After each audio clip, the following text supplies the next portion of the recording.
Assalamualaikum warahmatullahi wabarakatuh. Perkenalkan, nama saya Kelsi Rusta Putri dengan NIM 2423210162. Baiklah, di sini tujuan saya membuat video adalah untuk menjawab tugas UTS saya dari mata kuliah Al-Quran Hadis dengan dosen pengampu Ibu Asmara.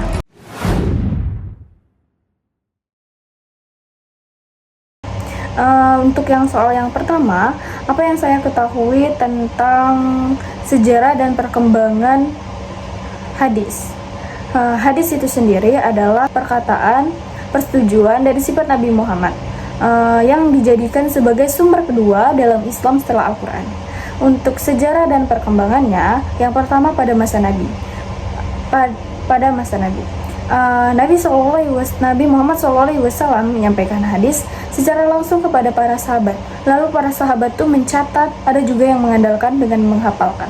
Karena Nabi Muhammad SAW pernah melarang untuk mencatat agar tidak tercampur dengan Al-Quran. Selanjutnya itu masa Khulafaur Rasyidin. Hadis masih disampaikan secara lisan. Abu Bakar dan Umar sangat berhati-hati dalam meriwayatkan hadis. Bahkan Umar membatasi penyebaran hadis karena takut akan penyimpangan hadis. Untuk yang selanjutnya yaitu pada masa tabi'in, tabi'in. Pada masa ini hadis mulai dikumpulkan dan ditulis secara sistematis dan munculnya para ulama perawi. Untuk contohnya ada hadis riwayat Bukhari dan Muslim yang berbunyi sesungguhnya amal perbuatan tergantung pada niatnya.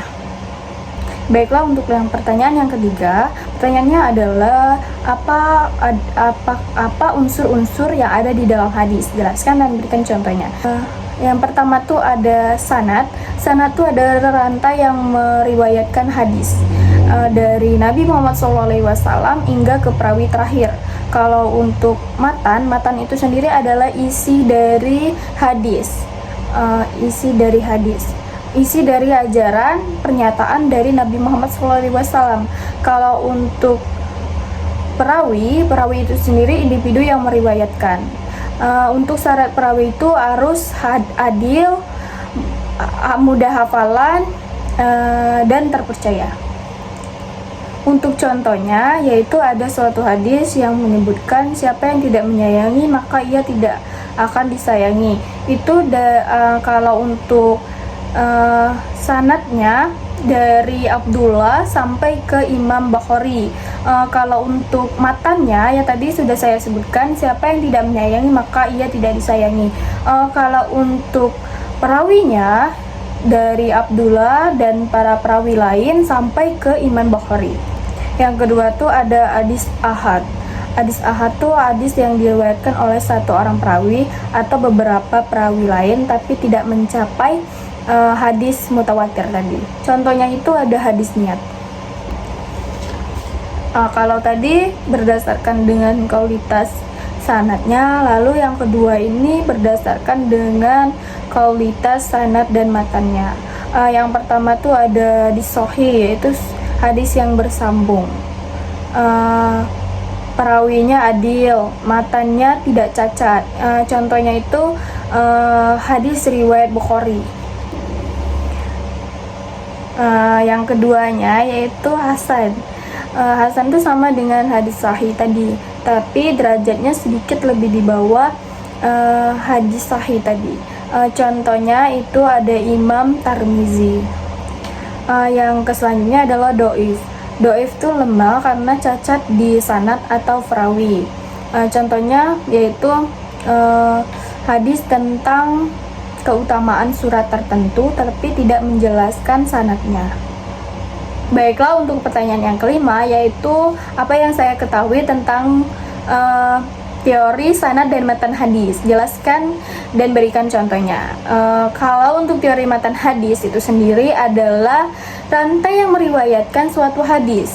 Kalau untuk contohnya hadis dari perkataan Nabi Muhammad SAW sampai ke perawi terakhir. Lalu kalau untuk matan hadis itu adalah isi dari hadis. Matan hadis itu diuji melalui kesesuaiannya dengan Al-Quran. Tidak adanya kejanggalan dan tidak ada kecacatan. Kalau contohnya itu ada hadis tadi sudah saya sebutkan di pertanyaan sebelumnya, yaitu sesungguhnya amal ibadah tergantung dengan niatnya. Kalau sanadnya sudah sahih, matanya sudah sesuai dengan ajaran Islam, maka hadis tersebut sudah bisa diterima.